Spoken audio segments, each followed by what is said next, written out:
You need to vibrate higher so you can capture the opening of the portal that connects this Earth of 3D to one Earth of 4D or 5D. Going to the 5D.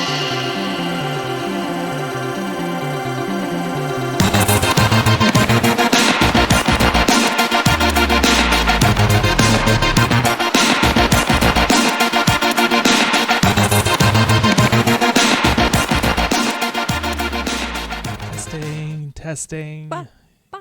Yeah, we're good. We're good. Hello, my name is Phoenix. And I'm Kara. And we are Talking in two dimensions. Yay. Yay, it's another episode of the podcast. How are you doing, Kara? I'm doing okay. That's good. I'm doing well myself. I've recently got into collecting some more Blu-rays. So my shelf has expanded a little, been replacing DVDs, getting new movies, that sort of thing. Sweet. Yep, and maybe some of my recommendations will be based on the fact that I just got a movie on Blu-ray, so, we'll see. Oh, yeah. I need an excuse to fucking watch them. So before we get into our recommendations, we have some Western American movies to watch. Yeah. Baka. Yeah. Anyways, there's one movie in particular that I really want to talk about, and that is The Drama, a 2026 film directed by one Christopher Borgli, and this film tells the story of one Charlie and Emma. Charlie and Emma are a young couple. They're very much in love, and they've just decided to get married. But when those two and the best man and maid of honor are doing like taste testing for like catering and whatnot, they get onto this subject of the worst thing they've ever done. And boy, oh boy, when Emma drops her nugget, everything just spirals out of fucking control. And should we just get into spoilers? And should I just explain what Emma's was? Yeah, because I don't think it's actually possible to talk about it without spoilers. Oh, so, yeah, of no. course, this is absolutely a warning to anyone, but we always tell people at the end of our episodes to watch and then come prepared. Yeah, no. So, spoilers. Yeah, spoilers. So Emma drops the wonderful nugget that she planned a school shooting, and everyone's lives just sort of take a wild fucking turn, and this whole relationship and marriage is thrown into question. And this, so Kara, before we get into opinions and whatnot, are you familiar with this director's work? I don't think so. He did a movie before this called Dream Scenario with Nick Cage. No, okay. And so I've seen that movie. Fantastic fucking movie, 10 out of 10. It's one of my top 5 for that year. You should see it. But I didn't realize that Christopher Borgli, the director of Dream Scenario, did this movie until like the day I went and saw this film. So when I discovered that it was Christopher Borgli and that he did Dream Scenario, I really should have known what I was getting into. I really should have known what to expect in terms of tone and subject matter based on the previous film of his that I've seen, and based on what I know of the film he did before Dream Scenario. Like, I should have known, but for some reason I did not expect this film to go. Wait, is that the one where like everyone starts dreaming about this professor? Dream Scenario? Yeah. Yeah. Oh, okay. So I have heard of it then. I just haven't seen it. That was actually one I wanted to see. Yeah, but no, you should see it. It's fucking phenomenal. But I should have known what the drama had in store for me based on what I have seen of this director, but I didn't. And regardless of that, I was still blown away and amazed by what this film was doing. I thought this film was fucking incredible. Kara, what did you think of it? I actually thoroughly enjoyed this movie. It raised a lot of interesting questions. I really liked the dark humor of the editing sometimes. Yeah. I found it intriguing that the person who admitted to wanting to do something absolutely heinous is not nearly as bad as everybody else in the film who loses their shit and become morally bankrupt. Right? Yeah, no, Like that's what I find really fascinating about it, is that everybody else becomes so antagonistic. They start having these emotional breakdowns. They do some pretty heinous stuff. But the person who actually admitted to wanting to do something messed up is actually pretty, like, she's stressed throughout the movie, which is understandable. But otherwise, like, she doesn't really do anything so heinous. Yeah. She just admitted to wanting to do something insanely tragic. Yes. The film has a wonderful complexity to it in terms of the moral understanding of its subject matter. And, school shootings and mass shootings, at least in the States, partially so in Canada, it does happen. Yeah, I mean, we here. did have one just recently in BC. That was horrific. Yes, no. But in America, it's just like every other week there's someone shooting some place up, and like it's horrible. It's horrible. It's a very touchy subject, and the way that Christopher Borgley managed to touch on this subject was not only, thoughtful, but it was also creative, and it was also darkly funny. Oh, absolutely. Some of the I had to there were some points where the editing did make me laugh pretty good, because it's like, that is so unbelievably dark and absurd. It's just it's crazy. No, Yeah. I think there was a lot of tact implemented into this film. I appreciate how we get to see Emma's backstory, and we as the audience get to see that, like, where she's coming from, why she felt that she wanted to do it, and how she sort of got out of that slump, because eventually she did find a community of people that supported her. But then, of course, you have these other characters. Well, you have Charlie, who just has to go by her word. Yeah. He doesn't get to see what we do as an audience. Yeah. He just has to go with these little bits and pieces that she's telling him. And he has to sort of battle with that internally as to whether or not this can go forward, because it's, can you forgive someone for having the intent to do something terrible? Yeah. And the movie does sort of explicitly state that she was gonna do it. Yeah, But absolutely, 100% on the precipice until an accident happened. A shooting at a mall happened before she actually committed her own. And then she sort of like backed out of it, and then she found those anti-gun advocates, and then she sort of turned everything around for herself. But yeah, it's actually she's still, but the fact remains that she still was this close to killing people. Yeah. And she was really going to do it.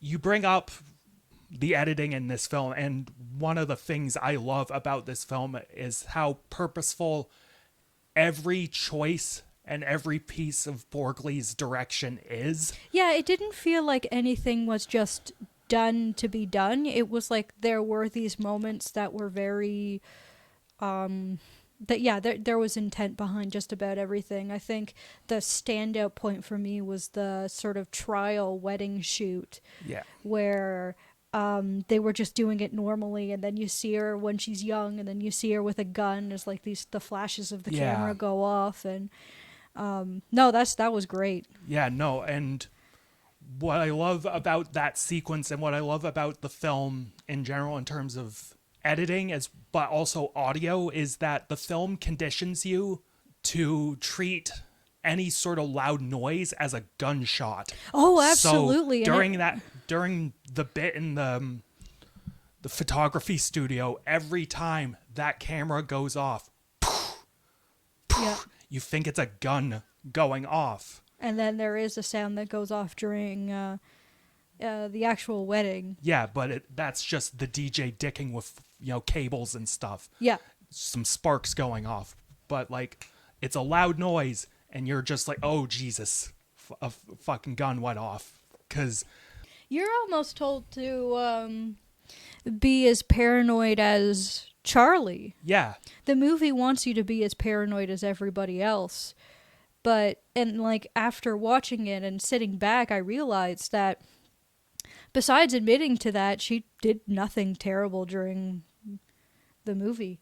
Yeah, and no. Honestly, when you see her backstory, it's like strangely beautiful in a sense. Because yeah, she was going to do something horrible, but eventually she found the community that would pull her away from such a heinous act. She found people to support her, and she became a better person for it. Yeah, no, and the bringing it back to the whole morality angle of it is when you compare what Emma went through to everyone else who, confessed their terrible things, like, they're not any better. Like, arguably the maid of honor did, played by Alana Haim, what she did was worse, because she actually did it. Yeah, she actually did it. She locked a disabled disabled kid in a closet and left him to fend for himself. Like, what the fuck is actually and wrong the difference with you? is that you and they point this out in the film. You actually did it. I didn't. Like, or Emma didn't. Yeah. You know, like, yeah. It's just it's such an interesting.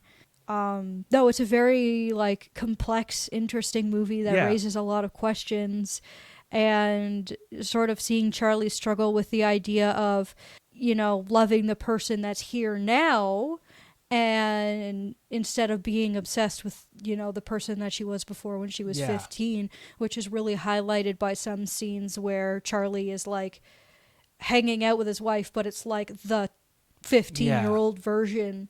Like, he just can't get past the old her, despite the fact that he fell in love with the new, like, the current Emma.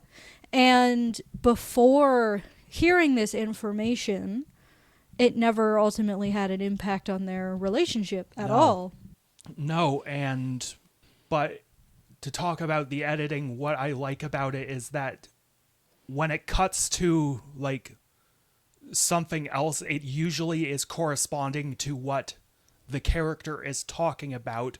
So, like, I think during some point where Charlie was talking about, no, she doesn't come off as, like, violent or anything. It smash cuts to them fucking, and, like, Emma is starting to, like, slap him across the face, and he's like, Jesus, why are you doing that? Exactly. Like, why? Yeah, no, like, so, like, he's starting to see things that, he didn't see before, and he is... And it also sort of raises the question of, were these things really a problem, or are they a problem now because you know something different about this person? Yeah. Like, are they things that just you would have moved on from and would have never become an issue, but now because you know this information, all of a sudden it's an issue?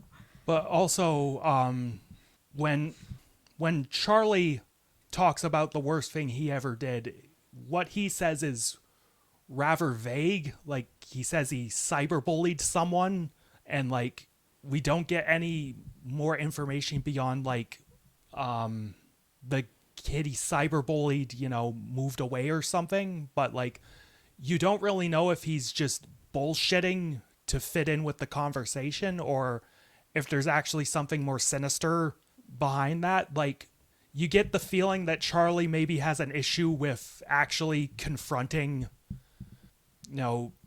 morally dubious actions, and whether or not he is actually able to handle conflict in any sort of reasonable manner, because you just see this man throughout this film just slowly mentally breaking down to the point where he's having panic attacks, and to the point where he almost like has sex with a coworker Yes. in his office, which I like that the coworker tried to downplay what had happened to both Emma and her boyfriend. Yeah.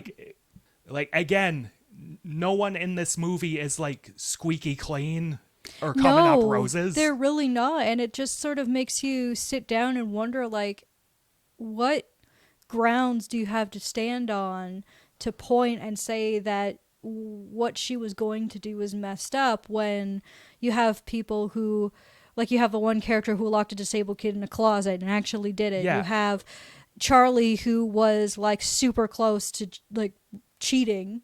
Yeah. Well, you could honestly at that point just say it's like cheating. Yeah, no. Like, they didn't fully have sex, but the intent was there.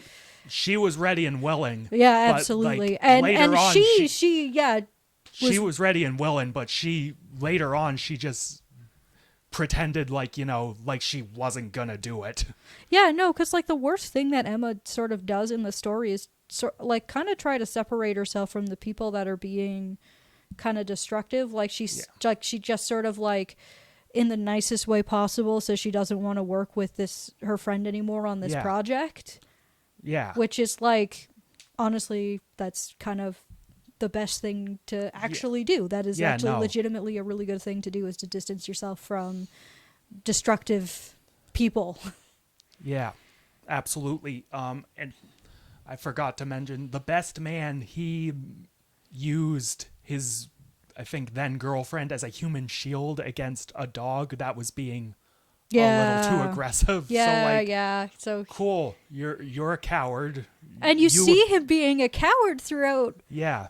Pretty much the whole movie. Like his, that terrible action is kind of reflected throughout the rest of his qualities in the film. Yeah. Yeah.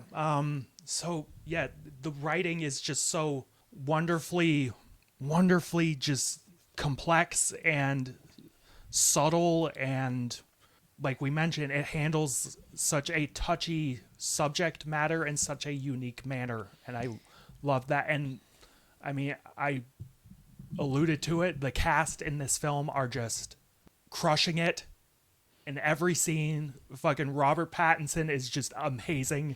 Honestly, in this movie.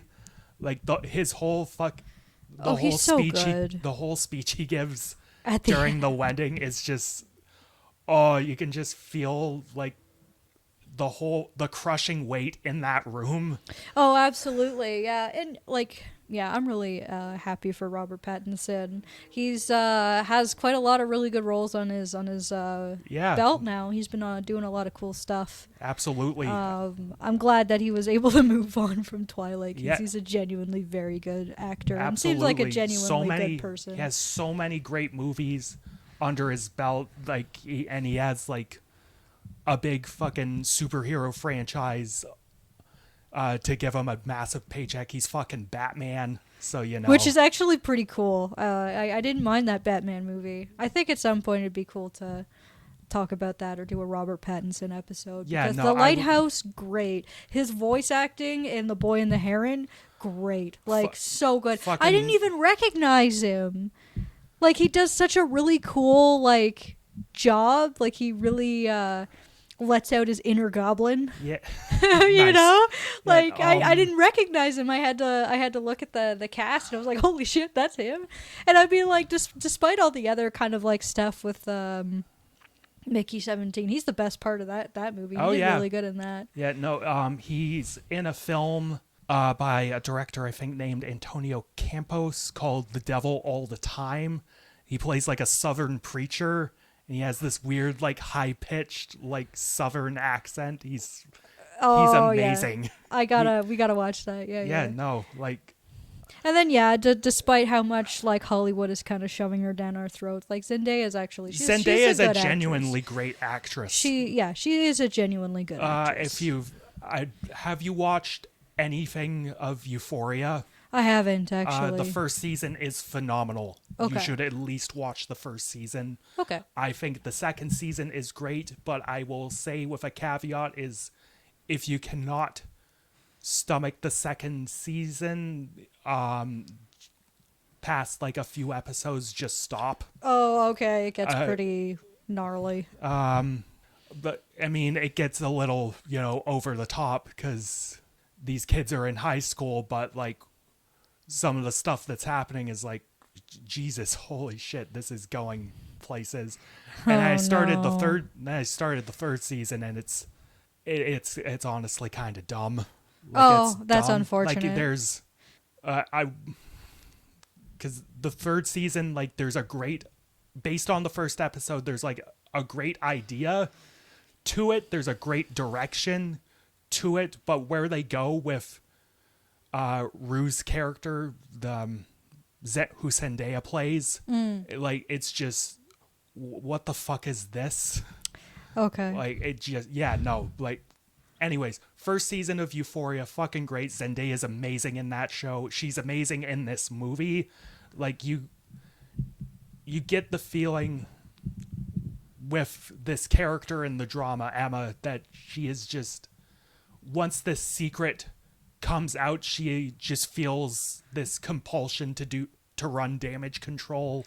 Yeah, on the everything. regret is so palpable. Yeah. Like every moment she's on screen, there's this just tension of like, I let it all out and there's no putting it back. Yeah. Like it's the damage is done.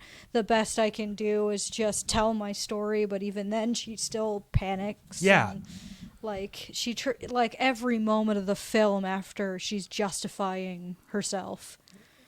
And I mentioned her earlier, but Alana Haim, she plays the maid of honor character. I can't remember that character's name, but Right, yeah. she is fucking great in this movie. Oh, she is so vindictive during that just wedding. Peak white woman energy. Oh, like yeah. she is just petty. She just fake performative outrage at every fucking turn. Like, I mean, the only thing she maybe genuinely has a gripe about is, her cousin who is in a wheelchair because of the shooting. And oh my God, the scene Like, with Robert Pattinson and that girl in the Oh, wheelchair. it was so Jesus. awkward. Oh, so bad. Oh, man, that made me cringe. Oh my and God. she's just like, okay, I'm leaving now. Yeah, and the minute he just grabs that wheelchair, you're just, stop. You don't know what you're doing here. Sir, please, no.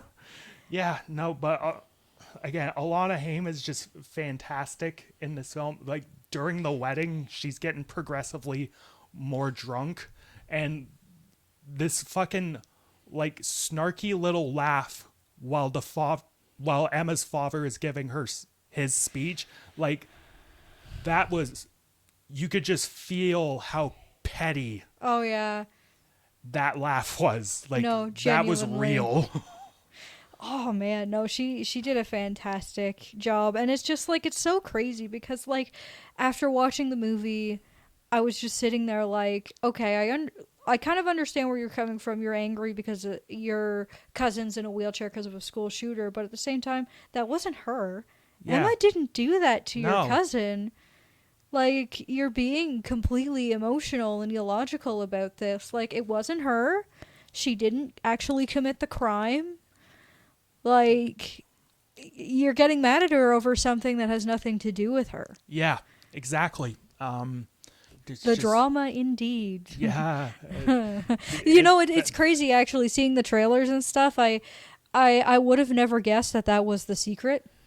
Right? I'm Exactly. so glad that they didn't put any of it into the marketing, and Yeah. you're just left to go like, okay, I have no choice but to watch the movie if I want to know like what could possibly throw these people into such a into such mental disarray, and it's like, oh, that's what it is.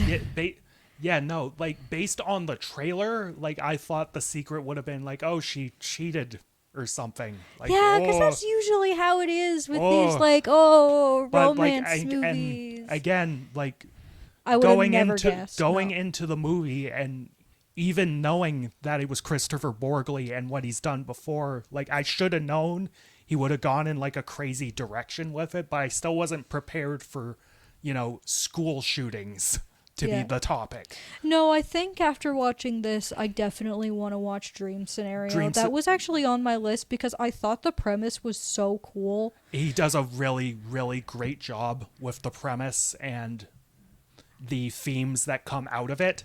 And Nick Cage in that film he's fucking great. I love Nicolas Cage, man. I can't help but like him. After seeing that, like how he looks in that movie, would he not do a perfect Jack Baker?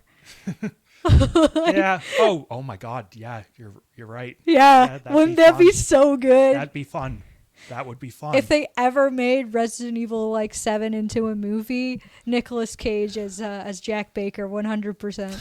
I think that would be so good. And of course, I also say that because I've been watching one of my favorite streamers like go through all the modern Resident Evil games, and now he's on 7. I forgot how fucking terrifying that game is, but also how cheesy and fun it is. But of course, we'll save that for our Resident Evil episode. Dream Scenario on the list now. Yeah. So I'm definitely gonna watch that. Yeah. Maybe I'll bring it up on our next episode or something like that. Yeah, no, like that'd be fun. Yeah, for sure. It always comes back to Resident Evil with this woman. Oh no, she's got the RE-tism. I like. I just love horror, man.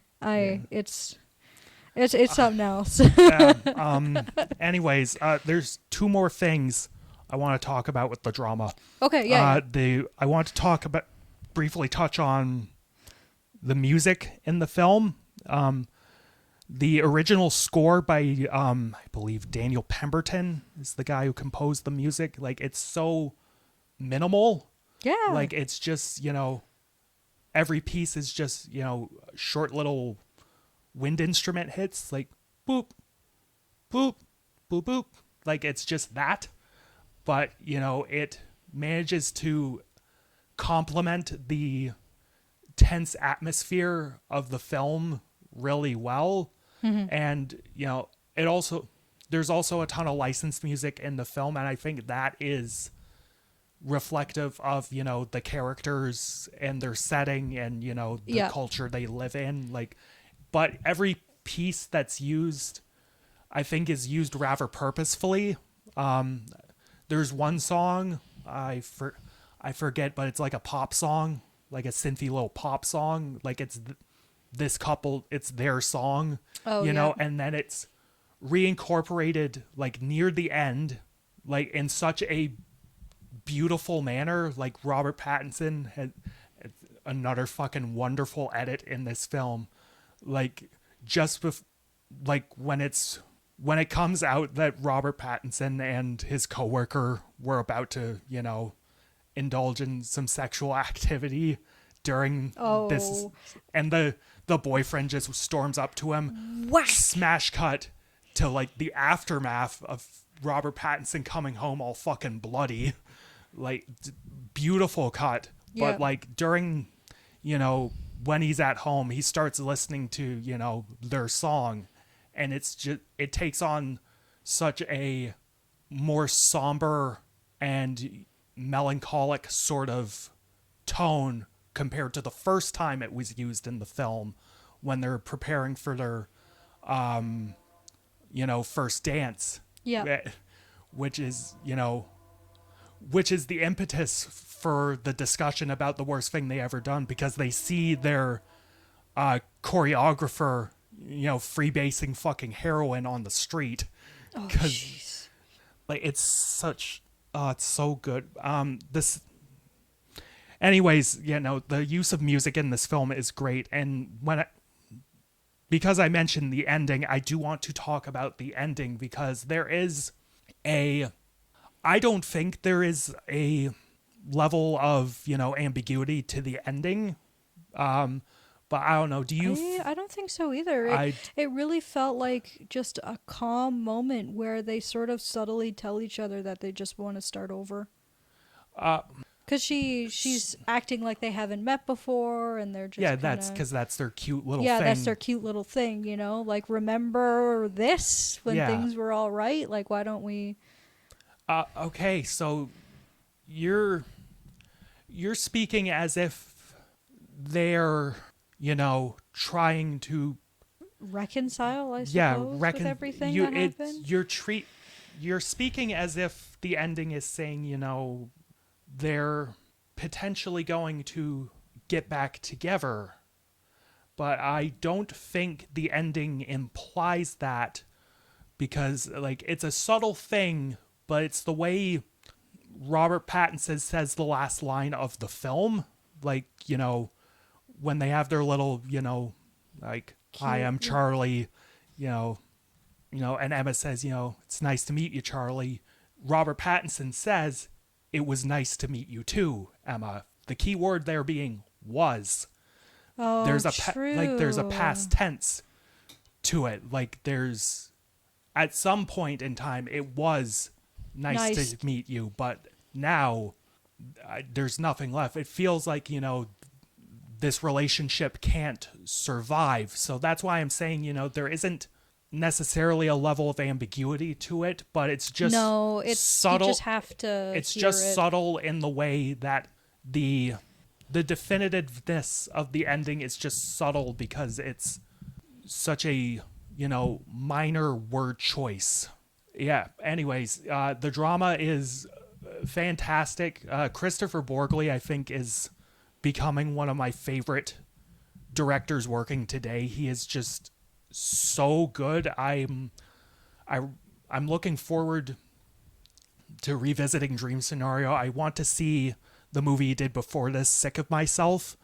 But I look forward to revisiting the drama as well. Just fantastic filmmaker, beautiful script, fantastic. He brought out fucking career defining performances from his two leading actors. I think it's my favorite film of the year. It might just be a lock for my favorite film of the year. We'll see how the year goes in terms of movies, but That's true. This film's fucking awesome. I love it. 10 out of 10. Yeah, no, I agree. Actually, I can't think of anything that really stood out that annoyed me or anything. I just love when movies are complex and have things to say, but they're just not. There's a vibe I get from some other movies where they just feel so pretentious, but this one is nope. I really liked it. The acting was good. And of course everything we talked about before. I won't repeat myself, but yeah. No, I agree. Okay, fuck yeah.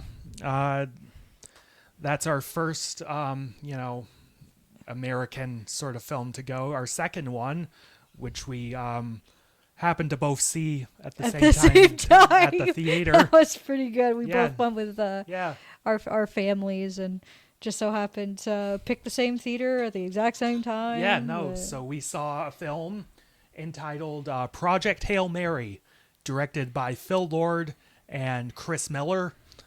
This film tells the story of a high school teacher, also a PhD scientist named Ryland Grace. I believe that's his name. Yeah. And he has been woken up from a induced coma on a space station. And at first he's all discombobulated. He doesn't know who he is, where he's at, what he's doing. But soon he comes to discover that he's there on a mission to save the sun, which is dying, along with all the other stars in the nearby sort of galaxy.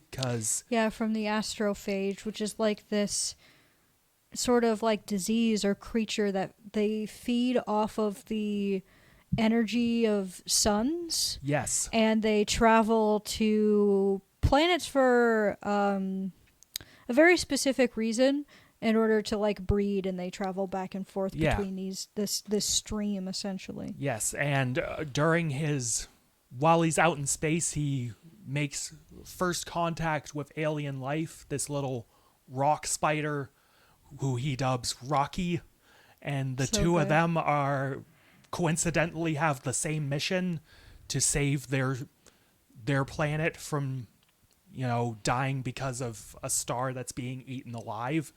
And yeah, I'm curious to hear what you have to say. I know how I feel about the film, but Kara, what did you think of Project Hail Mary? I thought it was a fun adventure. I thought it was a pretty good movie. I really enjoyed it. I can understand why audiences are gravitating towards it. It's funny and charming, but also insanely sad and existential at times. But no, I thought it was a really good kind of like, it felt like a classic blockbuster kind of film where it's like not perfect, but it's like it's nice to just go and be on a space adventure, I suppose. That also just happens to be very existential at times. I can see where you're coming from with that. I felt that Project Hail Mary, it suffers from what I come to call, being a tale of two movies. Like, there are two separate movies I feel that are buried in this film, and one is better than the other. You'd be surprised at which one I liked more. So, like, on the one hand, there's like this, introspective, like, isolated character drama about a man trying to discover his own, courage and bravery in the face of a insurmountable sort of obstacle. Like, he's discovering what it means to be someone who sort of gives everything for, a cause. And then there's this cute little, like, buddy comedy Yeah, about, that's true. a guy and his space friend rock. learning to be, best pals and learning the value of life and all that cute stuff. You would think with my, penchant for liking, fruity art films that I would like, the deep, dark character drama. No, I like the fun stuff with him and Rocky. Yeah, Like, more of that, please. I liked that a lot more. Like, it just... It was just like how they played off of each other was really nice. Them learning each other's languages was like really cute. And especially since it's like it's a language difference, but also sort of like how the language is spoken is it's hard to explain because like Rocky uses tonal like vibrations to communicate, so it's not even so much like words in the same way. I mean, we talk with tonal vibrations too, but it that's feels what that's what's sound is. I know. It's like he is, but Rocky is communicating through like pure sound. yes, and, like pure sound, and it's the pitches that so, sort of change the meaning. So like Dr. Grace has to like Make an AI that is able to like, understand these pitches like and correlate them to English words, which is really cool. I like that a lot. Like and that leads to fun little bits of comedy because of the mistranslation of certain like English phrases. I also want to just give a shout out to the team for making Rocky a puppet. Oh yeah, that's so good. Yeah, like he's there. He's actually on screen and can interact with, Ryan Gosling's character, and it's just so good. And the way that he moves and everything, like it is perfect. The puppetry in that movie is just so good. I think the thing that really honestly carries the entire film is Phil Lord and Chris Miller's direction. Because they really did well with the insane amount of resources they were given for this film. Oh, yeah. Yeah. No, like the majority of what they were doing is practical, like it's sets, it's puppetry, like there's maybe some computer effects here Oh, and of there, course, but it's, absolutely. There's some but things it's, that are just not possible yeah, without but it's like special effects. done to complement this the incredible amount of practical work they did in the film. Oh, absolutely. And I- honestly, yeah, shout out to the team that did all the practical stuff. Like, absolutely incredible. It's so nice to see a harmony between the two, you know? Yeah. As opposed to we're just going to make everything CGI, because I don't think it would feel the No. same if Rocky was just No, it CGI wasn't. the whole time. No, it wouldn't. No, it wouldn't at all. What I really liked about Phil Lord and Chris Miller's direction was the cinematography, because this film has a great visual style that captures the feeling of being in a confined space in zero gravity really well. Mm-hmm. The camera will like rotate on to like 90-degree angles, and when it cuts to a different scene, like it'll be a match cut at that same angle and then tilt back up to a normal angle. Like the transitions are so cool and Yeah, so especially interesting. when he's like kind of faking gravity with Yeah. by spinning portions of the Mm-hmm. ship. Yeah, that was really good looking. But I also love how Rocky copies it with his own Yeah. ship. That was pretty good. But yeah, I understand where you're coming from. It does feel like two separate movies in one, and I Yeah. do genuinely feel like the sort of like buddy adventure is just more satisfying Yeah. than the existential scary stuff. Yeah. Like it I just- understand that like it's the stakes are, I mean, obviously essential because otherwise you can't really have a movie, but I feel like the stakes could have been communicated in a cleaner manner, because not only does this sort of tale of two movies thing affect the tone of the film, it also affects the pacing. it does. Like the scenes of when he's like initially waking up and discovering all his, crewmates are dead. Like it just feels so off from everything else in the film. Like it Yeah. felt like it didn't need to be there. or Like at you least could have, done differently. Cause you could have communicated it in a quieter manner, or you could have just done it in like a few quick silent shots, or just cut that all together. Just have Buddy wake up in a space station alone.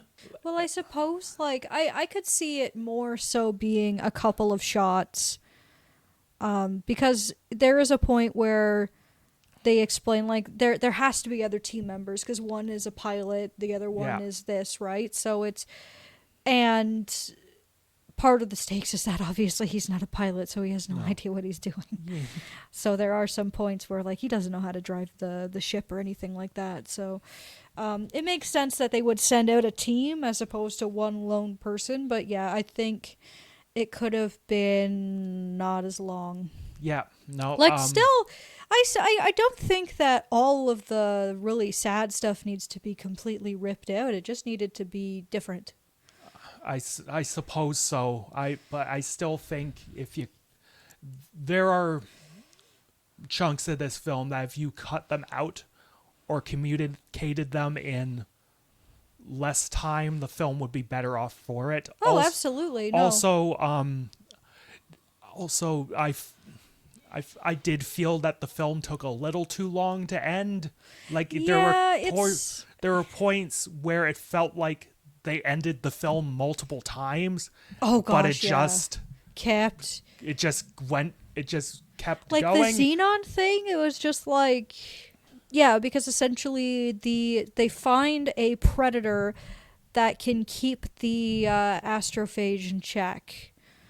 The problem is that it adapts to the Xenon containments that it is in and starts eating it, and Rocky's ship is completely made out of a hardened Yeah. version of xenon, so it would have eaten through his entire ship, and it just makes me wonder if that was even necessary. Like, I suppose maybe in the book it was fine, but yeah, it just really felt like, oh my gosh, we're still going? Like, holy Yeah. shit. I thought this movie was like over now. What the Yeah, fuck? like, Yeah, yeah. I mean, it does end on like a happy note befitting like these two characters, but it just took that little bit too long to get to that point. Yeah, because I liked the ending. I thought it was cute. I didn't need an ending where, like, everybody dies or anything like that Yeah. again. It's just like, nope, he gets an ending befitting him where he has the perfect sort of like ending for his character development. Mm-hmm. For sure. Yeah. I also thought the music in this film was quite good. Maybe it was a little too corny at times in terms of how Yeah. it was used in the Yeah. context of the film, but compositionally I really liked it. It was very science fiction. It's very complimentary to the setting and the style of film that it was. Yeah, Project Hail Mary's just a fun, cute little film. Yeah, Good for Phil Lord and Chris Miller for, again, using their resources well. And and taking a book that is so filled with science jargon. Yeah, because the book is written by Andy Weir, who also did The Martian. yes, and Ridley Scott did the movie version of The Martian. Oh, that's cool. Yeah, yeah. Yeah. I got to see that one as well. I saw it when it came out. I haven't seen it since. I've been meaning to rewatch it. Another thing for our list. Maybe. Maybe. A sci-fi episode, maybe. Yeah. Anyways, yeah, no, I thought Project Hail Mary was okay. It was a fun little film. Perfectly competent enough. Yeah. I understand why it made a lot of money. I understand why audiences Yeah. absolutely loved Yeah, it. I get why people gravitate towards it. It's just maybe if it did things a little differently, I would gravitate towards it more. Currently, I'm feeling a 6 to a 6.5 out of 10 on it. I think. No, yeah, I think I'm it's a little closer to a 6 than a 6.5. I mean, the direction's really good, but that's not enough to carry a movie. No, for me it's a fully. 7. Okay. Yeah, no, so that's our discussion of what's going on in American cinema currently. Now we're gonna get to Japanese cinema, Yes, which I'm it's pretty our, excited for. Now we're on to the recommendations of our episode, and our theme for this episode will be discussing cinema from the land of the rising sun. We'll be talking about all things Japanese movies, and this is your episode, Kara, so we'll be beginning with your recommendation. Tell us all about it. All right, so of course I picked the most depressing thing humanly possible, but I went with the I'd say- choice of Barefoot Gen, which was made in 1983, released in 1983 by director Mori Masaki. And it tells the story of Gen, who his life before, during, and after the Hiroshima bombing takes place. It is based off of a manga, which is sort of a biography of the author. A lot of the things that Gen goes through, the author also went through. He was about 6 years old when the bombing happened. And of course, as we sort of go through the movie a little bit, I'll sort of highlight the points that the author actually did go through. But essentially, the manga was produced as a way of sort of humanizing and defending the people who went through the bombing, because there was a lot of stigma surrounding people who survived. I don't remember the exact details. I think people were just scared of them because of, obviously, the radiation. But yeah, they were treated differently from the rest of society. And the manga was sort of a response to that, to show people what it was actually like going through it. And I gotta say, this is a very depressing film. I think that goes without saying at all. The middle section of the film is absolutely just harrowing. It doesn't pull any punches at all. It focuses on a lot of legitimate things that happened moments after the bombing. But I do also appreciate how we get to see Gen's life leading up to it. You get to see the product of, or like society, Japanese society as it's going through the war. There's not a lot of food to go around. There's not a lot of resources. People don't have a lot of money. They're just completely strapped because of this war. And then the bombing happens, and then you get at least like another 40 minutes of film where you get to sort of see how they survived afterwards. Yeah. How they supported each other, the things they did to survive, and the things that unfortunately happened as like continuing results of the bombing, unfortunately. So yes, the movie starts out with Gen and his brother, Shinji, I believe. Yes. And they're just living their normal child lives. And I really think what I love the most about this movie is that it sort of highlights the innocence of youth. They just, despite everything that's going on, like they sort of have child logic about a lot of things. They have a very childish perspective on things, and they're just trying to do everything they can do to help from this very young look at the world. Like, for example, going into this richer man's, going onto his property and fishing for one of his carps because their mom is suffering from malnutrition and she's pregnant with their little sister. Yeah. So I can I assume from how you talk about this film that you like this film quite a bit? I do actually enjoy it quite a bit. I found that there were some things that were a little like strange or maybe a bit too cartoony given the Okay. Okay, so But then again, it's just like if you're going to talk about Hiroshima, I would rather it be a cartoon. I would rather it be a cartoon.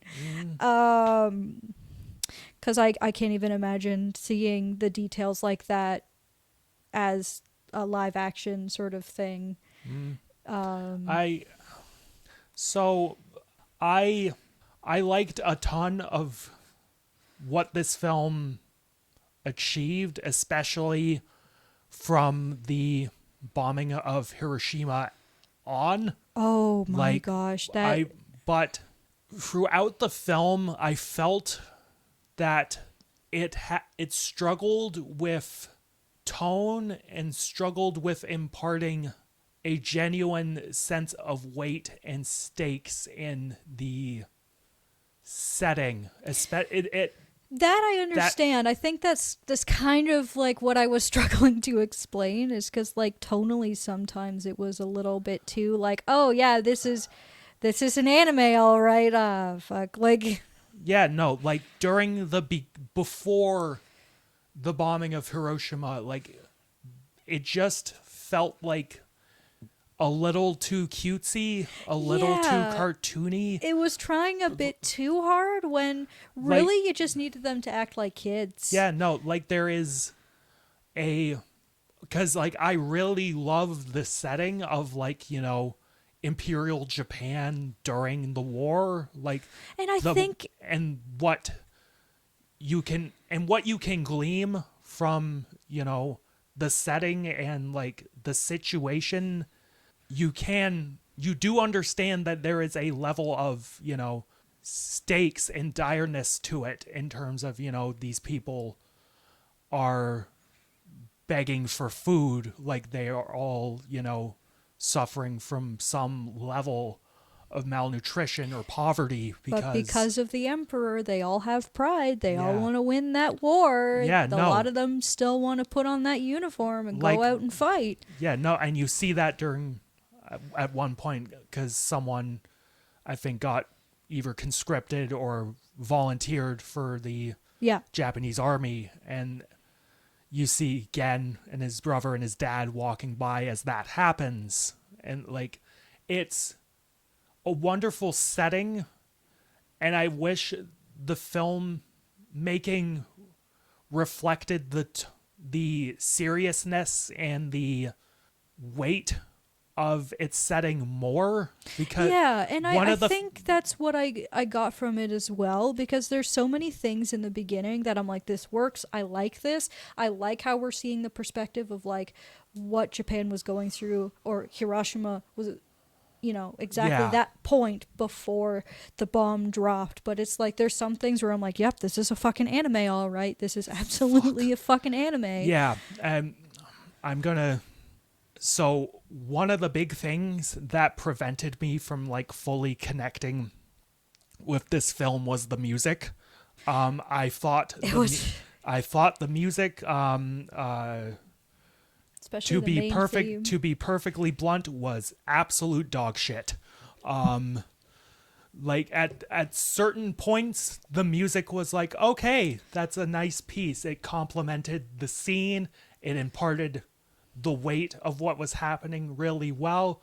Most of the time, though, it was like, what the fuck are you even doing? No, like, this doesn't I- tonally match the scene at No. all. I think for me, it was the beginning, like the first act and the last act that had the music that I was really like, what the fuck? I will say though, in the first act, I really did like the emphasis on the clock and the calendar right before the explosion, because it's Yeah. like, oh, here we are. Here's the day. Here's the time. Yeah, and Any minute now, and this is gonna fucking and happen. that was one of the moments where the original score actually complemented what was going on in the movie. Was the day of Hiroshima, the day of the atomic bombing, because like the music was super like droning and ominous, and like you just got the sense that like even though you knew what was going to happen, you got the sense that like Oh fuck! Like you don't know like what exactly is about to happen. no, and I will say this movie does use silence very effectively. There are points when there's no music, there's no Yeah. sound There's effects. one It is just pure agony and destruction, and it's gut wrenching. And yet no, but from the point of the bombing onwards, I felt the tone did level out into something that I could enjoy, because the bombing of Hiroshima, the way that's presented, was really cool and really, really devastating. A lot of survivors actually have sort of appreciated how the movie presents it. They said that it is a very realistic depiction of the bombing in the moment and the moments after. Yeah, no, There's a lot of, if you've ever watched any documentaries on it, like, and you sort of know information on it, it's like, oh, I know what this is.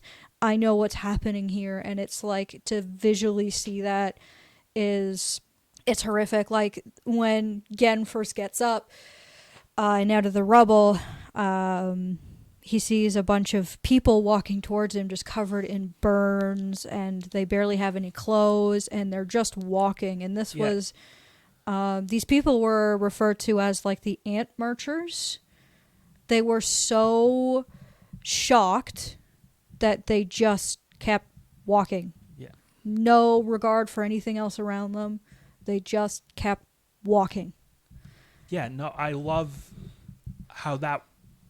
I love in particular how that was presented, because, like, from a child's perspective, those people that survived but are like charred and broken, like to him they look like ghouls, and Yeah. zombies. Like they're That's often how, unfortunately, a lot of people were described, especially those nearest the blast or who were outside when it Yeah. happened, And- or the burns are just so, like, they're just awful. Like, it's a very particular kind of burn. If you, of course, obviously, if people ever want to know more, there are some pretty good documentaries, even just like on YouTube. Yeah. I'm not going to go into detail because it's very brutal. It's really, really, it's sort of one of those incidences in history that you just hear about, but then you never really know yeah, you don't like what it's actually never, happened. yeah, no, it's not in like Western history. It's not really sort of Oh, we just dropped a bomb. talk. It's not. It's not really the weight of what Truman did. Like, isn't really imparted. Like, you don't really realize that that Truman, by dropping that bomb, like committed a vile fucking atrocity. Like, There were people who woke up and thought that they were in hell. mm-hmm. They legitimately thought that they had died and gone to hell because you couldn't see anything. Everything was black. There was just flames everywhere. Yeah, There and were burnt corpses on the ground, or people walking with these horrific injuries because they just don't know they're dead yet. When the bomb drops and that first blast wave hits, like visually it is just stunning. Like everything is like in like reds and yellows and purples, like, and then you see people like just melting. Yep. And buildings are like falling over. Like, it's so, in terms of direction, it is absolutely just brilliant in terms of artistry. And then in terms of tone, it just feels so much more impactful than what we've seen so far. And again, going on from that, you start to feel like actual weight and stakes in terms of what the characters have to do in order to survive. Yeah, like the mom, she's about to have her baby just Yeah, after no, this and happens, and you're like, no, dear God, not now. Yeah, Like, please, not now. Yeah, no, and she's like the scene where they find the rest of their family buried in the rubble of their house is just so well presented in terms of the tragedy of it all. Like, Oh, and when they're burning. So this is actually one of the things that the author actually went through. His family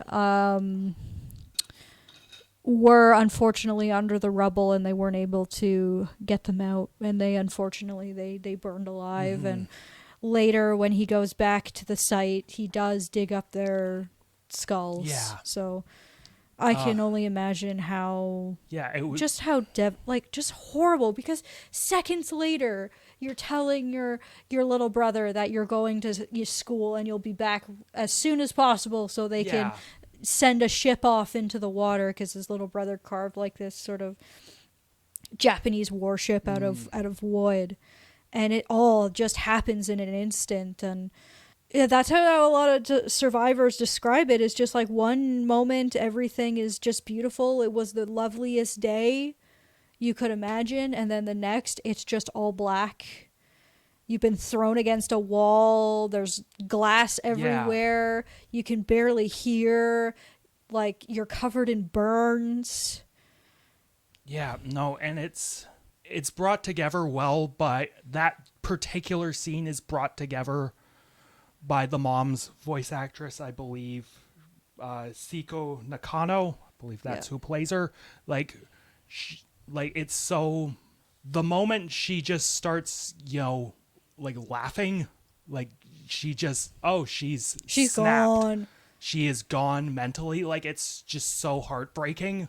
No, Like, the So this will be interesting because I actually watched the English dub out of Oh, curiosity. okay. It is definitely not the worst dub out there. There were some moments that were actually pretty good. But of course, like, it's an older one, so it's not perfect. But that scene was still rough, especially Shinji, who's just like screaming and, you know, it hurts. It's getting really hot, and Yeah. Mom, you need to get me out of here. Mom, where are you going? It's like, even in the dubbed English, I'm like, fuck, this is just terrible. This hurts Yeah. my heart. Like, it's just, the mom kind of in a way got lucky that she was on the balcony. Yeah, and sort of from that point, Gen has to try and keep his mother fed, keep this baby fed. And so Gen is traveling through the ruined city, and one of the moments that like stuck with me is when he encountered a soldier, and this soldier started, like literally just falling apart from radiation sickness. Yeah. Like, he starts fucking shitting blood. Like, his hair starts falling out. He starts vomiting blood. Like, it's probably the most brutal of all the things in the movie. I found it to be the most like brutal and visceral. Yeah, Like, that person just went there to help and find survivors, Like, but it's because just- of the radiation, it's... like, holy Jesus. Like, I was like, the minute he started like shitting blood, I was like, fuck, where did this come from? Like, in No. terms of tone, like, holy hell. And then, of course, Gen tries his best and drags him to a nearby hospital, but the doctor goes like, nope, there's nothing we can do. He's done for. Yeah. Like, he's coughing up blood, he's cold, done. Yeah. Nothing we can do. And honestly, so, oh my gosh, another one of my tisms. I did actually learn a lot about acute radiation sickness and stuff like that. Because I suppose one of my other sort of fascinations have been like the disasters across history, like You seem Chernobyl. to have a bit of a thing or- about nuclear disasters. To be Yeah. honest, though, it's been very therapeutic in a way, because it's like, I always used to think like, nuclear power, like, we can't do it or whatever. But then when you learn what actually happened with Chernobyl, like the actual truth, not the one in the HBO show, the actual truth, you're like, no fucking wonder. This thing was just a ticking fucking time bomb. Like, this was all human error. This was all a bunch of people hiding the truth about how this thing actually functions, and what its actual, like, point, like, design flaws were. Yes, that's what I was looking for. But yes, unfortunately, radiation sickness is definitely one of the worst ways to go. If somebody receives a dose and they immediately start throwing up, just put a bullet between their eyes. They are done. It's just, there is no way they're coming back. We currently do not have the science to put people back together, like, because you are on a chromosomal level destroyed.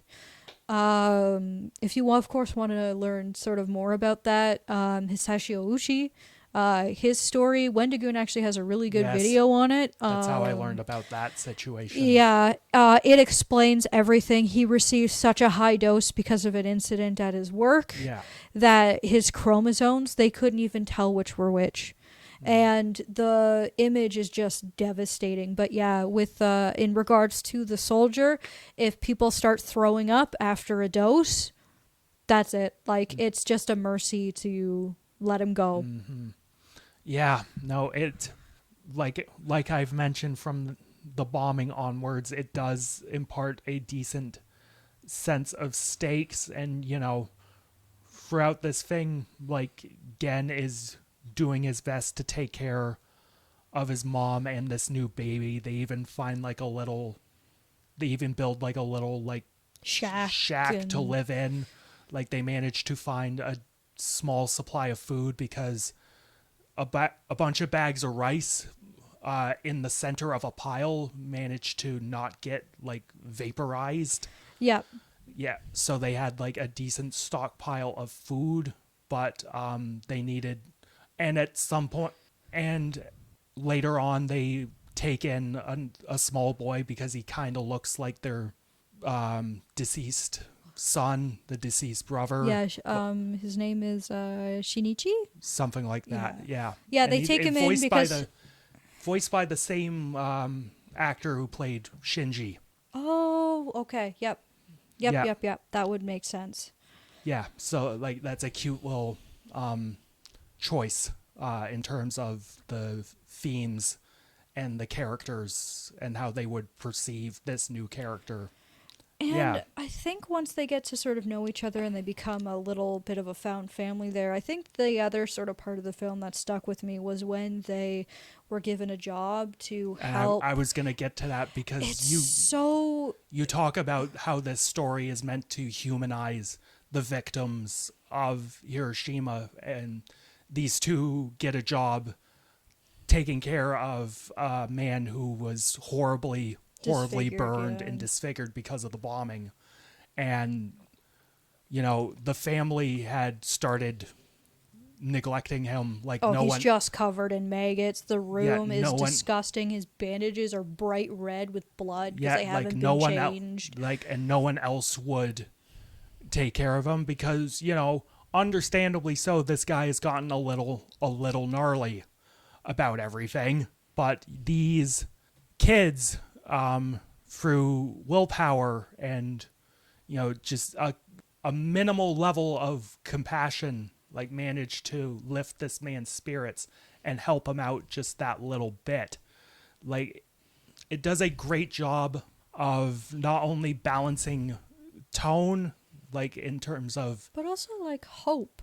yes, Like no, it's there horrible, is but it's like there's a glimmer there because they there's weight are to, coming together. There's you know? weight to it, Yeah. but you also feel like, you know, things are getting better and things are like there is still light on the other side of this tragedy. Yeah. And they manage to so like they make their money, they buy a bunch of milk from traders, but all for nothing, and we get one of the most haunting fucking moments in this film. Like they come home and there's no music in this scene for like You just see the a chunk tears of it. come down the mother's Like face. And it's just a still shot of her, and then the camera cuts down to a dead fucking baby, and like I the would've- quiet in that scene, like it is heavy. Like the silence is like weighs it all down so well. it's just horrible. It's like you think that okay, we made it after the bombing. All we have to do is this, and then everything will be fine. But no, unfortunately, there Yeah. are still some repercussions. Because sure, the child was malnourished, but who the hell even knows what else with the Yeah. radiation and the contamination and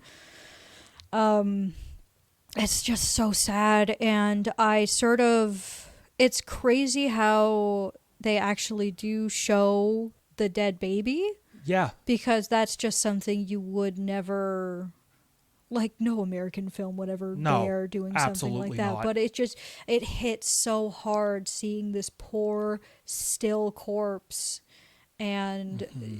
you know, Gen just trying to wake her up and say like, you know, just you should have held on for just a little longer because we had milk for you. Yeah. And then it just cuts to the fire, like the bonfire. And Yeah. though It's I think if we hadn't have seen it, it just wouldn't, I suppose, be as devastating. Because it doesn't, like, it's one of those things where it's like it doesn't even feel gratuitous. It's just No. like this poor still baby. Yeah, it's presented very, very quietly and very emotionally. Like it isn't, you know, gratuitous, like you said, in and any manner. it's such a hit to Gen because he promised his dad that he would take care of his Yeah. baby sibling and the mom. And Yeah, but thankfully the film does end on like a mildly bright note because while these kids are, you know, running around, they notice plant life growing, and they think Gen thinks back to something his dad said about the wheat wheat and how plants resilient and how it is. how resilient it is. They can survive winters like underground, and then they just grow back up stronger than ever. So Gen sees this and with renewed, hopefulness, like he carves a little ship in honor of his late brother, and the film ends on him sending it off to sea, like as a little memorial to him. That's a nice note to end on. I really liked it. Yeah. I mean, the song that plays during the credits, utter dick cheese. Yeah. Same with the intro credits song. Like both those songs, I only Oh boy, those are anime songs. I only all right. enjoy them on the level of, I like 80s dick cheese, but like otherwise, like, Jesus Christ. Maybe not in this movie. Not that's pretty much what the original score, the original music amounts to, is like, maybe not this movie, Maybe not maybe here. something else, but not this. This score deserved more restraint, more weight, and slightly better composition than this. No, I feel like in the modern times this would be able to be done a little better, because I think like earlier anime movies feel like they were figuring a lot out. But no, with this one, I'm just like, oh fuck, this isn't anime, isn't it? Like, there's just like some of the Shit. like tropes and exaggerations and things. I was like, oh boy, this is really not the place considering what's about to happen. But otherwise, I feel like it's still one of those movies that's like a historical piece that's still pretty important to watch, especially if you have any interesting in the Hiroshima bombing, because it does really visualize a lot of true events, a lot of true things that happened. And the middle part is really what carries it. Like, and a bit of the ending as well, because it just, again, it doesn't pull any punches. No. You see people at their absolute worst. You see the absolute devastation that came after it, because it wasn't just a simple bomb. Like the black rain, the contamination. Unfortunately, the people who were so dehydrated that the moment they got water, they just passed away, because it's like they just had no more will left. They got water, and that's it. They just died because they had nothing else. Because that actually is because the bomb, the heat and the radiation just zapped the moisture, not just out of the air, not just from the lakes and the rivers. It did it out of people's bodies. And a lot of the survivors describe a thirst that was so strong that they've never ever had in their entire life. Like, it was horrible. Yeah. This film, when it works, It works. It works. I really like how it presented such a horrific moment in time. If I just feel that if it were more sort of tonally consistent with its subject matter, I would love it even more. Yes. I do not regret watching it. I'm happy you suggested it. Apparently there's a sequel. There is a sequel, yeah. There's a lot of... I actually don't know.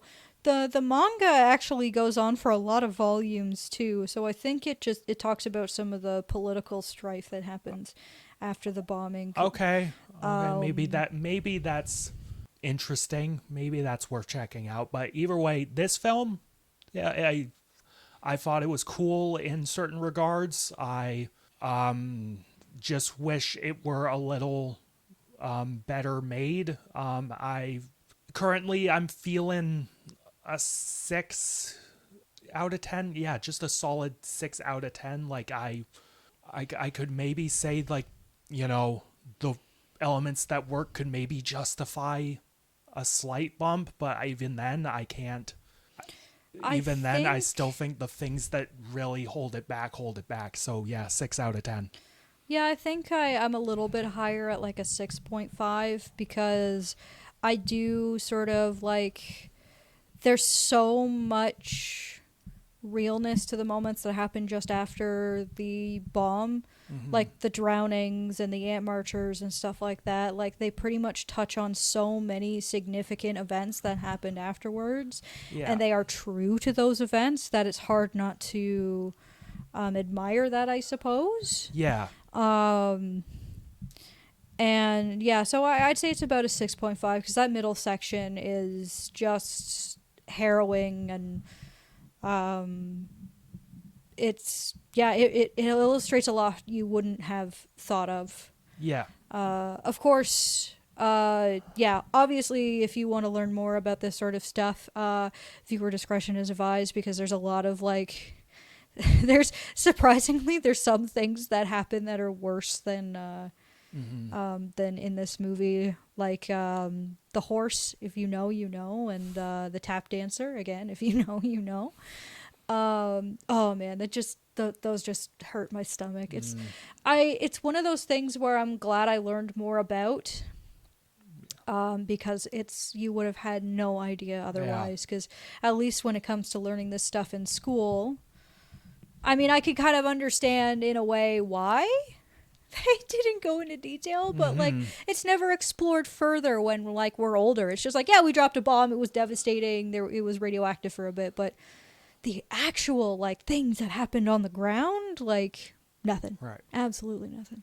Yeah. I could get into a bunch of like historical events where I was just like, holy shit, that actually happened, because it's like the school just tells you, yeah, this happened, and then you don't think of the other sort of consequences of that thing. Right. Yeah. Yeah, that is Kara's contribution to our Japanese cinema episode Barefoot Gen. Now, Are you depressed yet? I was. It was, like I said, it was quite shocking at times. Oh yeah, how no, hard this that is film went. just a warm up for Grave of the Fireflies. Oh yeah, no, I'm actually Look at looking forward to that film because I hear that film is brilliant. What so. was it? One of the more famous sort of movie reviewers, he said it's one of the most wonderful, like it's one of the greatest movies I have ever seen and never want to see again. Like it is an amazing movie. I never want to watch it again.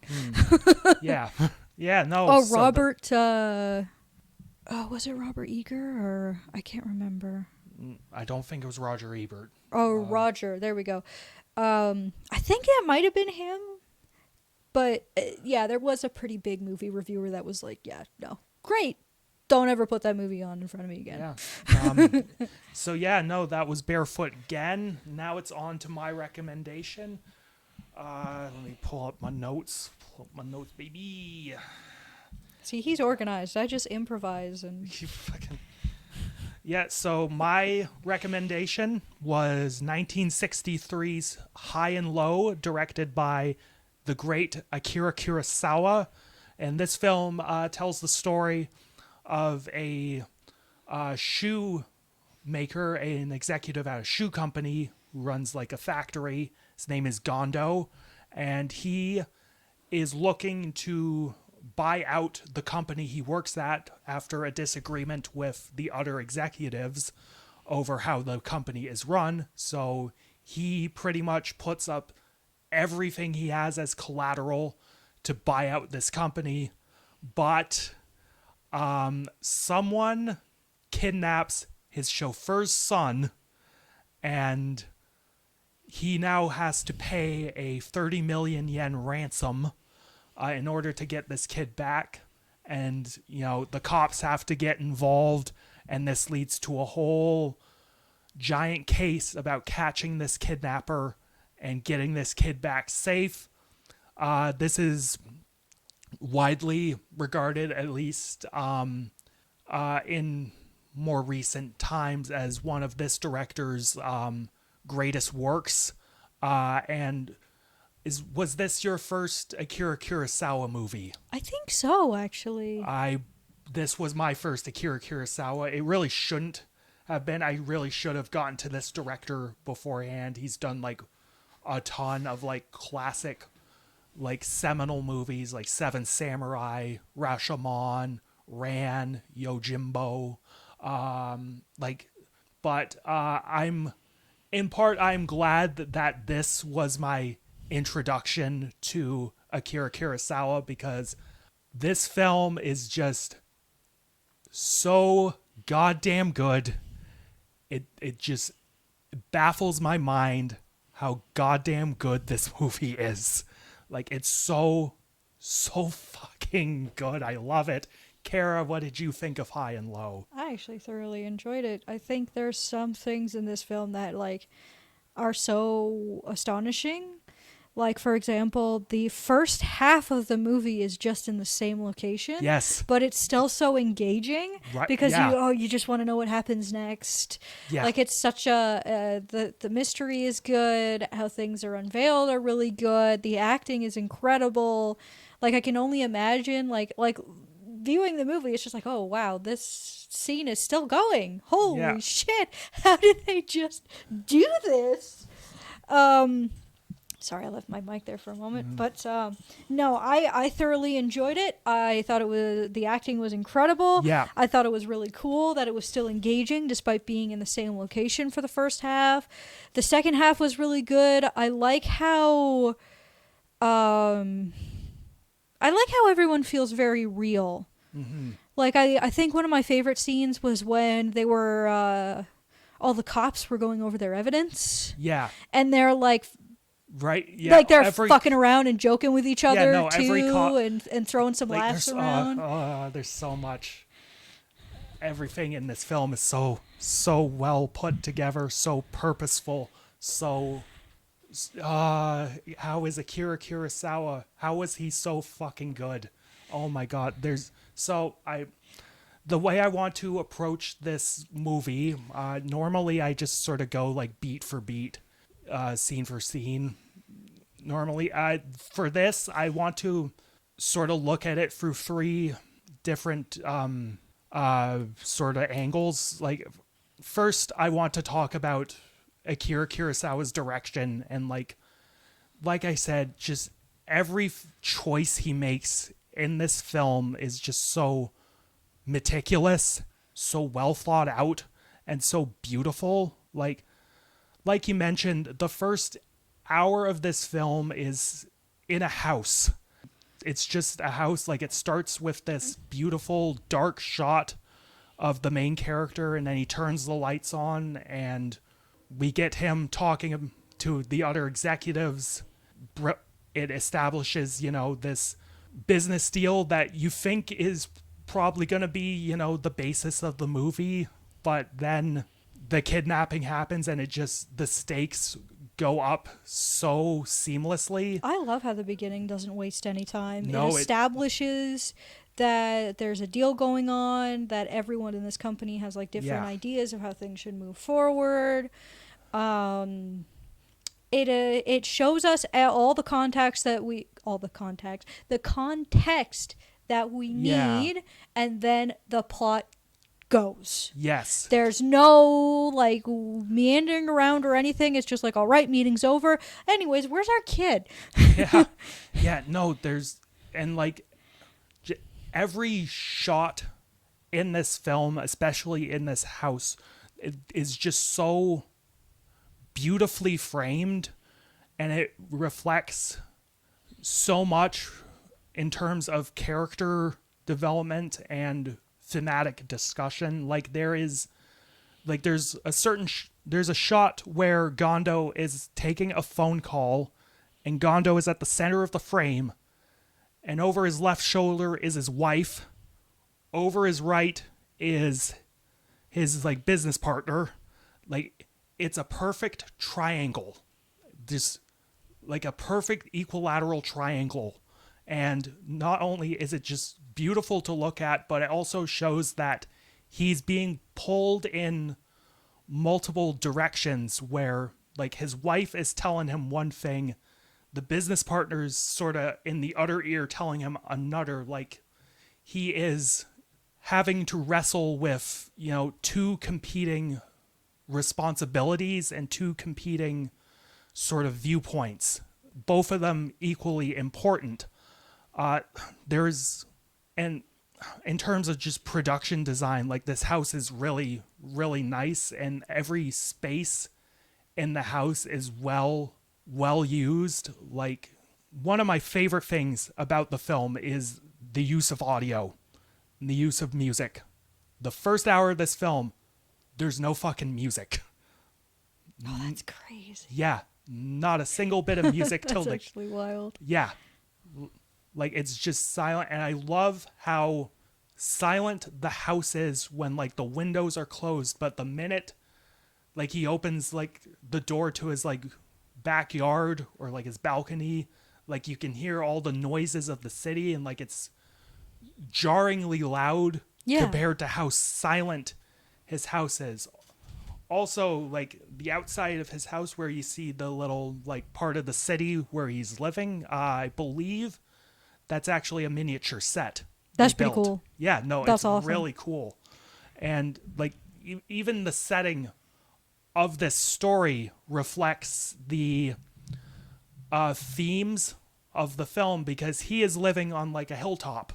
And everyone below everyone else is living in this like little slummy area of the city, like high, low, like, you know, rich, poor. Do you get it?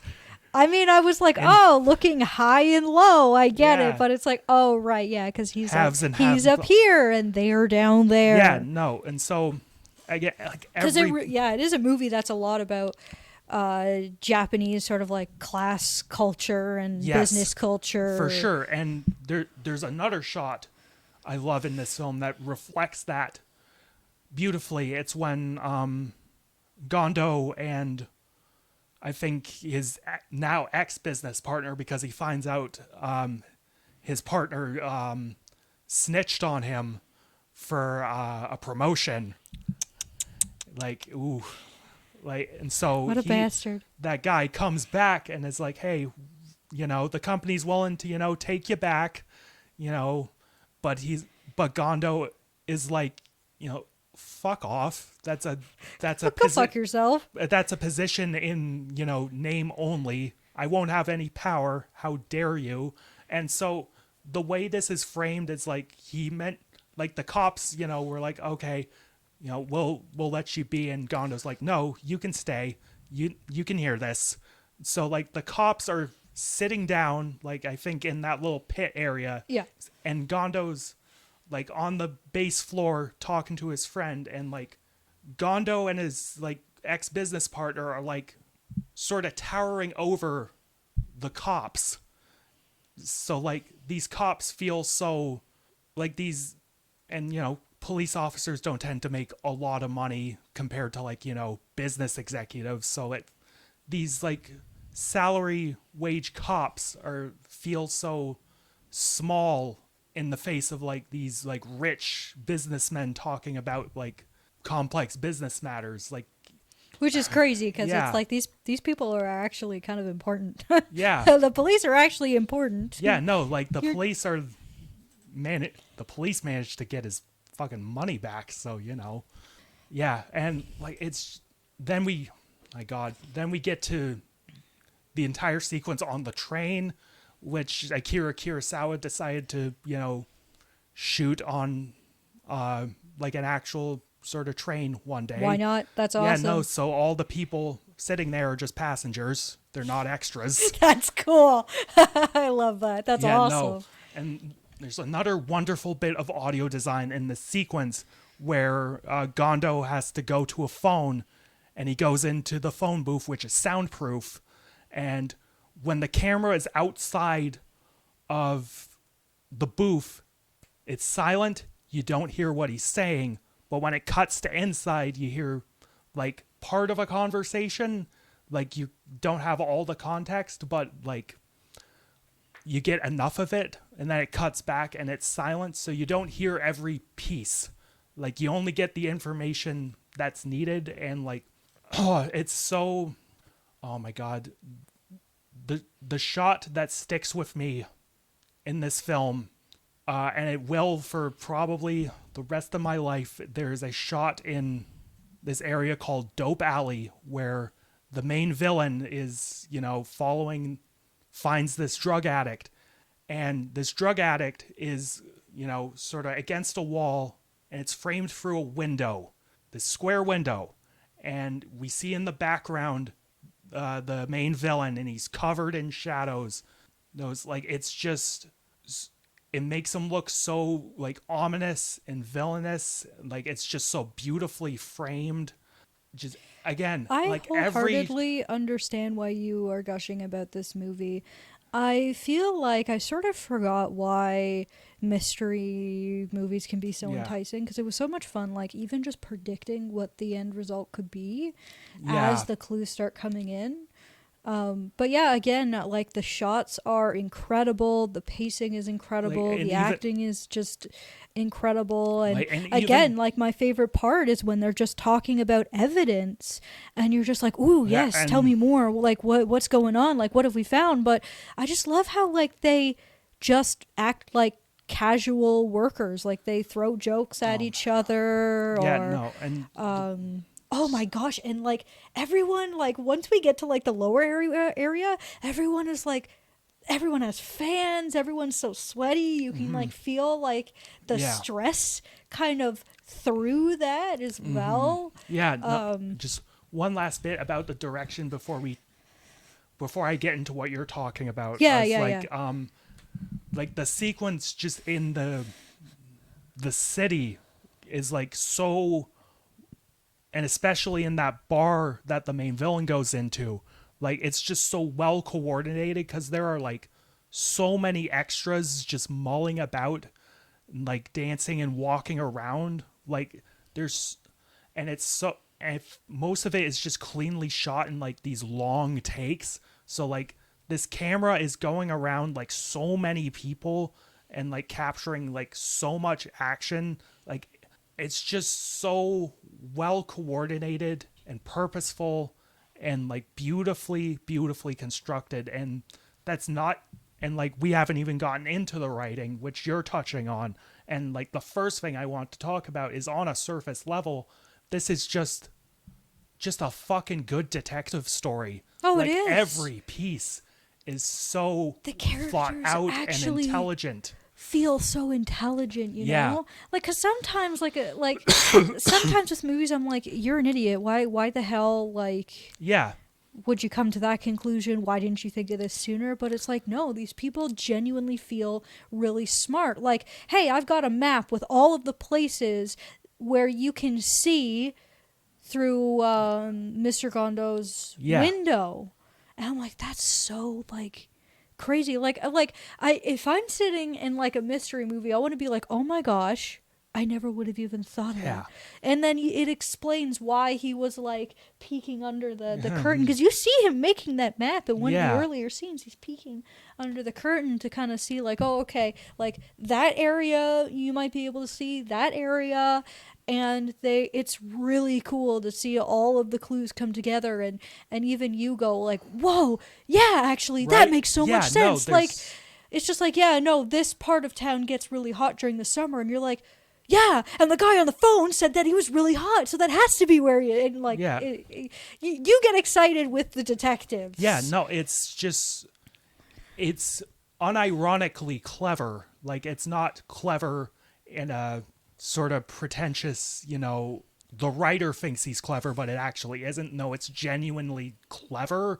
And how it I just love when they're on the train and they're like, oh, the window opens up 2.75 inches. Oh, that's why he asked for that exact size of bag. And then they all start panicking because they're like, there's no stop between this place and this place. So it's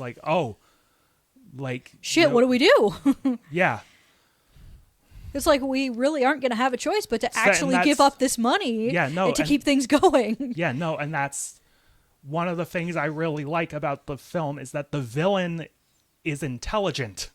He's his plot is well thought out, and he's planned for contingencies. Even down to, oh, I kidnapped the chauffeur's kid. I know it's not your kid, but you can't get me on this crime. You can't get me on this crime.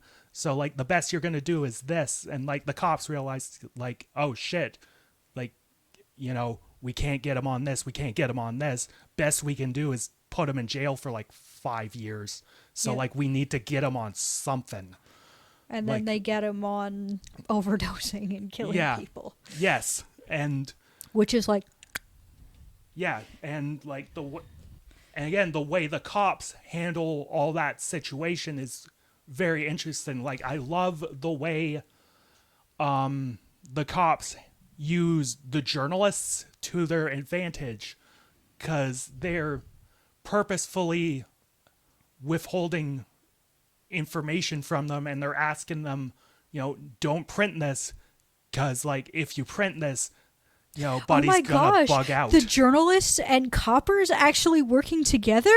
What? Crazy. But no, Wow. I thought that scene was so intelligent too, because it's like, oh, we're going to bait him out. We're going to make him react. Yeah, no, so like, It's like, that's so good. Can you actually imagine if journalists would work with cops? And, Yeah. like instead no, of like the journalists are, so like the cops say like, you can't print this, do not print any of this, but print that, because that's gonna flush him out to where we actually need him to be. And lo and behold, when they print that, oh, one of these bills has been found, he's like, oh shit, I need to start burning evidence. So like Buddy, the main villain, goes to like a smokestack and just starts chucking. and the only color Yes. in the film is the Yeah, smokestack. it's this little bit of red and pink blowing from the chimney. Like it's so beautiful. It's beautiful. No, I love that so much, where it's just like, I was like, oh, yeah, he's gonna, and because they put the thing in it. Yeah, no, Yeah, I and, like how they actually use because at the beginning of the film, they make it clear, like, we're gonna put this in a bag that looks like no other bag. Yeah. So it's easier to find. And that actually does come in handy later, because it pushes him to panic and burn it, but it's like, well, we put something in it, so now we know relatively where you could be. Yeah. You have access to this smokestack. And like even the way they found out where like the kidnappers' place was really cool, because they pieced it together, because And I love in audio recordings there was the trolley. Yeah. so they tried to sort out where that trolley ran and what trolley was going through there. So they went to a cop who had the trainedism, and I like. Oh that- yeah, I they like actually that they guy. went to an actual trolley guy. Yeah. And yeah. So, like, I and love how this- excited he is. It's just like, Yeah. oh, it makes this sound, do do do do do do do, but this one makes do do do do do do sound. Yeah. Like, it's so good. It's just like, Yeah, he was- this man is so excited about trolleys. I love Yeah. it. Hell yeah. Yeah, no, like then they use then of course they get to that kidnapper's house and they discover that the kidnappers were used as patsies and they're dead from like Very massive- pure heroin. yes, and the kidnappers were going to start blackmailing the main villain, and the cops are like, let's keep that letter. Let's keep that. Yep. And then it comes back later, and they use that letter to bait the main villain out, and that's how they finally get him. Like, I think every piece comes back in such a very organic way. the other thing that is just so cool is how we see two different ways of two different parties of people coming to the same conclusion. Because we see the father and the kid. Oh, actually, I actually got the names wrong. This kid's name is Shinichi. Yeah. Oh. Yeah. Oh, I'm so racist. I'm sorry. Unless they're both the same. I might need to look that up. I'm like, oh yeah, no, the kid that they find is Shinichi. No, I think that's actually the kid from Yeah. High and Low. Okay, either way, Oh, the no. kid that was kidnapped and they have him again is with his dad, Yeah. Aoki, Yeah. which is actually his name. I'm sure this time. I'm fucking Yes. sure. And then you have him, and it cuts between them and the detectives, and they're both Right, going it's- through all these different ways, and they eventually come to the same conclusion, and they find each other. Yeah, and no, that is so interesting. because the dad is basing his information off the drawings his son has made of like this kid's memories of the environment he was in while kidnapped. Like it's so good, and I think this brings me to the third sort of angle I want to talk about, and that's what this film is about thematically, because this film touches on class culture and classism in a very intelligent and interesting way, because there is such a great sense of weight imparted on Gondo's decisions and actions, because his actions are not only affecting, you know, his family and his business, but they are now affecting the lives of his employees, and like they'll affect the life of a fucking child.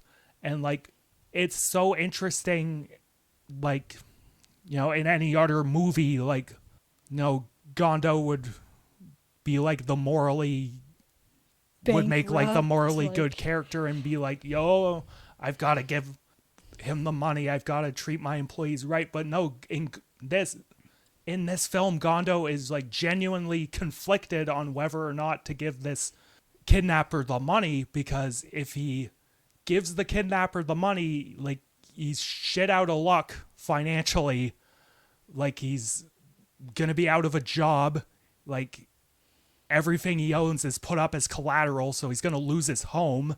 So it's like meanwhile, and like he is just like he is genuinely wondering what to do. And like the wife, like one of my favorite conversations in the film is when the wife, you know, starts begging Gondo to give the kidnapper the money, and he's like, you know, absolutely fucking not. Like it's easy for you to say, you know, oh, give him the money when you were born fucking rich. Yeah. And like you wouldn't know what it's like to be poor. It's so much more interesting than him just giving in right away and giving the money. It's just like, I can understand where this guy's dilemma is coming from. Yeah. It's just like, yeah, he doesn't want to put his own family at risk. You know, he'd lose everything if he gave this money away, because he's already put it all towards buying this business. He'd be fucked.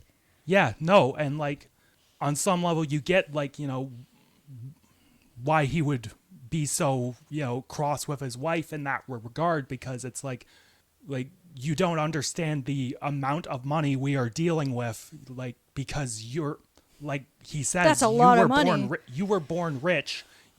Like I grew up poor. Like I had to work for what I had. And I think it was interesting because one character brought up, like, didn't your wife's dowry help pay for, you know, getting you started there, bud? So like, you know, and then when you know this information and the actual like villain's motive, it's like, dude, you took it out on like the wrong dude. This guy was poor like you once as well. Like, yeah. It's like, you're not taking this out on like an evil CEO. You're taking this out on like just a business guy. Yeah, no, like, and the villain has such, when it's, his motivation is revealed in that final scene, and that final scene is just so brilliantly performed. Like, this guy just did it because he didn't like looking up at this house, this rich guy's house. So, like, he was jealous of, you know, that wealth that he didn't have. So he decided to do something about that. He took out that anger on just some random person that, you know, lived near him. Like, it's just... Yeah, also, I totally messed up. Yes, the kid from this movie that's kidnapped is Shinichi. Mm-hmm. And then the kid that's adopted by the family in Barefoot Gen is Ryuta. Yes. Okay, so I did get some names mixed up, but at least I caught it, so... Yeah, no. Apologies, but yes. Yeah, because, and then, and then Gondo's kid is Jun. Yeah. No, and I don't know why I got that messed up, but yeah. mm, Let's either just way. continue. We did Either it. way. I found it out. We don't We need got- to make a corrections episode. It's yeah, fine. We got there. We got there, bud. I'm just a little particular word. Yeah. Yeah. Yeah, no. So like the final scenes in this film like really show like the disparity in, class and wealth between Gondo and the main villain, like, because despite Gondo having to, sell his house, losing his position at the company and his job, he got his money back, at least most of it, and he used it to start his own company. So, like, he's fine. Like, in the grand Yeah, and scheme the of court things, of public opinion is on his side. Yeah, no. Because he sacrificed his own wealth, so the people are totally on his side, and they're not buying from the other company anymore. So Yeah. he's fine. He's It's like, set. he's He will slowly recover from this because he he's good. ultimately made the better decision and saved that child. Yeah, he's good. And, like, in many regards, like, this decision was not only altruistic, but calculated because it benefited his bottom line in some way. But, this...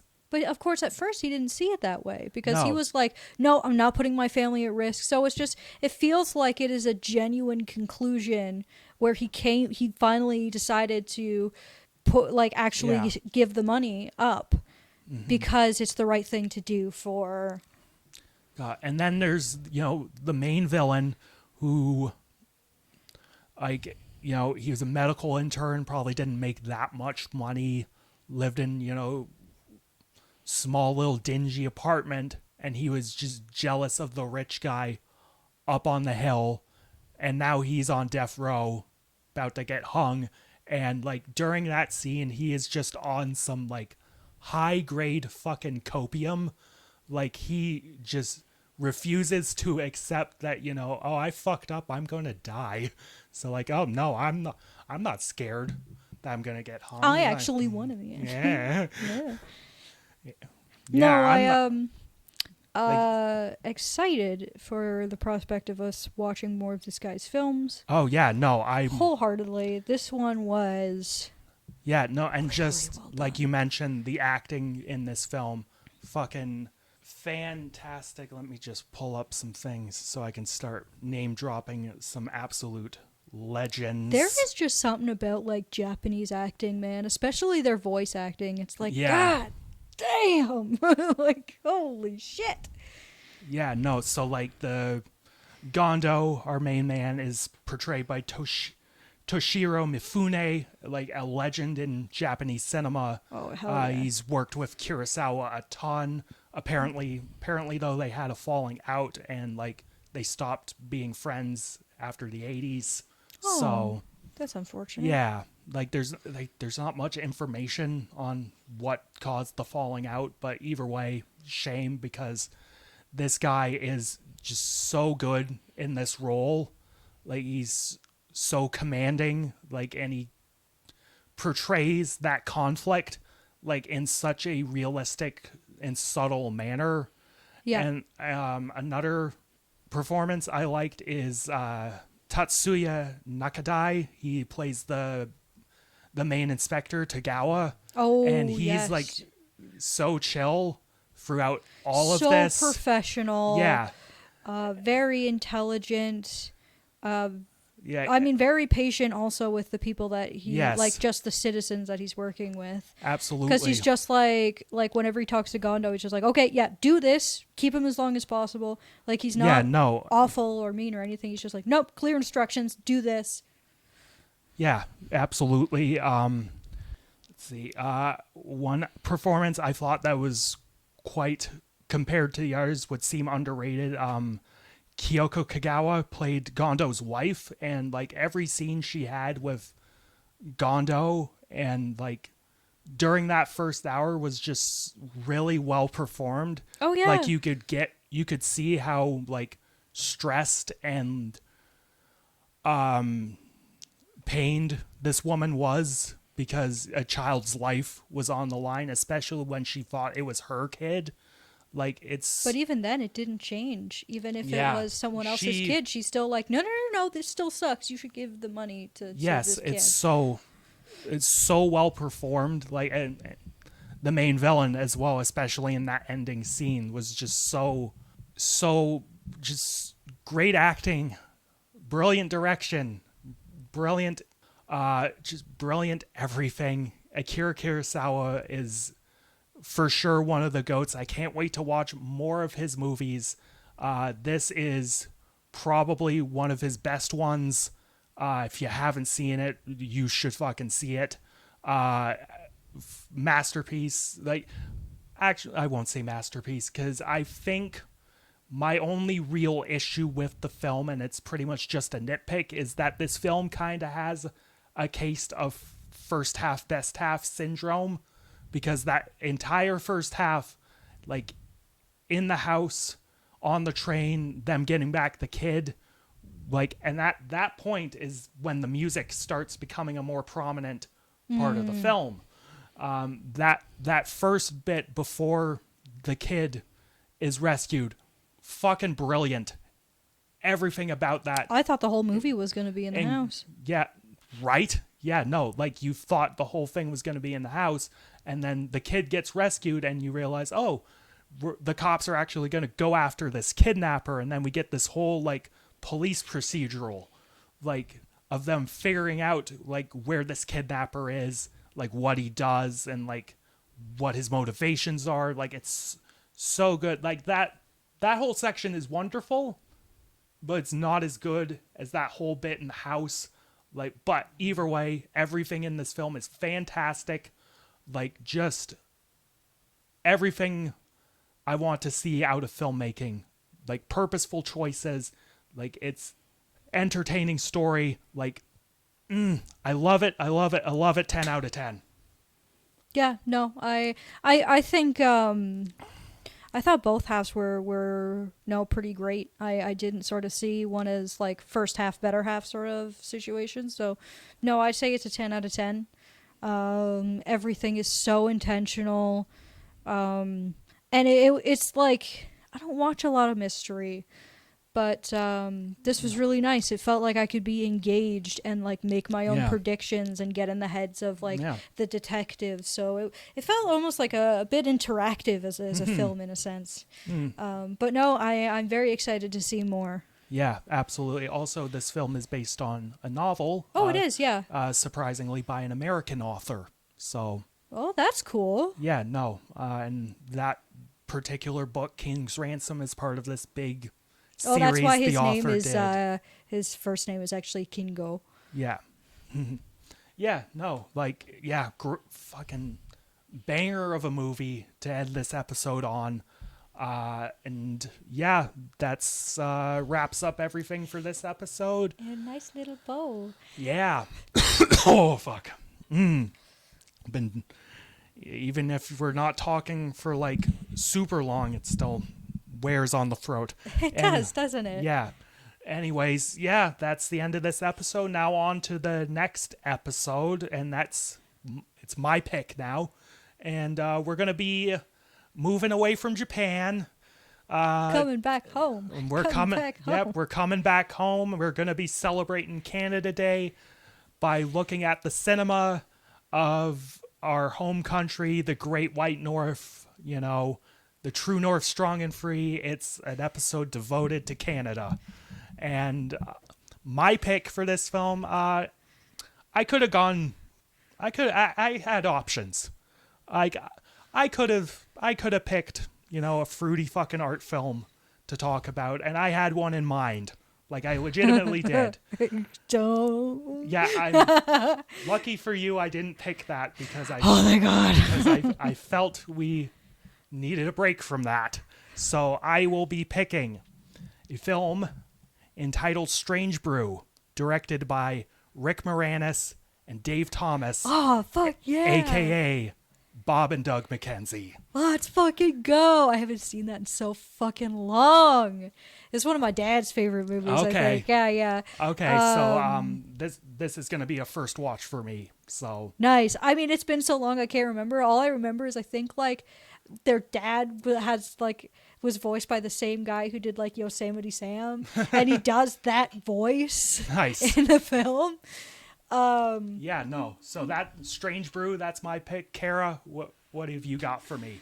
All right, so for the animation side of Canadian film, we're going to be doing heavy metal. Fuck yes. Fuck yes, we're doing heavy metal. Because, yes, surprisingly, heavy metal is Canadian, but we might also do a small tribute with rock and roll, because unfortunately we recently lost one of our tried and true animation companies here, Nirvana.